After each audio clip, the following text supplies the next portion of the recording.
Dan Sodergren, who's a tech expert. Good morning, Dan. Good morning. Good morning. Mick, as an educator, Adam, as an educator, both feel that certainly school life would be better without mobile phones, but you disagree. Well, number one, this comes from a good place because my family are teachers. I've been a teacher myself. About 70% of my family are. My girlfriend is. In fact, we launched something called the AI Teacher Course to help teachers teach using AI for this very much love of education. And I've also worked in education for about 30 years myself. So it comes from a safe space.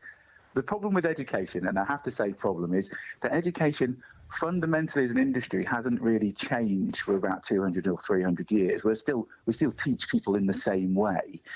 My second point really is kind of linked to that. If we change the way we look at mobile phones, and instead we said they're portable mini computers or personal computers, as you were just saying before, and I used to lobby the government to get more technology into schools for 20 years. The irony now is we have all this technology in schools, but we're not trying to utilise it. And that brings in the third point, which is, I know that both educators and I know my retired parents would roll their eyes when I say this, but if we start looking at maybe flipping the classroom, this idea that instead of being teachers, people facilitate the kind of young person's kind of knowledge and learning experience. And you can do that through utilising mobile phones in the classroom. And I would strongly say to that person who just said that never happens, it might not have in his teaching experience, but in many's it has, including my own, and in many other people's it has, right? So we do utilise technology. I hope you're not calling Mick a dinosaur, Dan.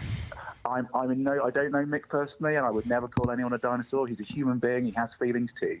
But the reality is that when you look at it from a statistic point of view, not just anecdotally, but technology is used inside schools, and we've been lobbying for it for a long time.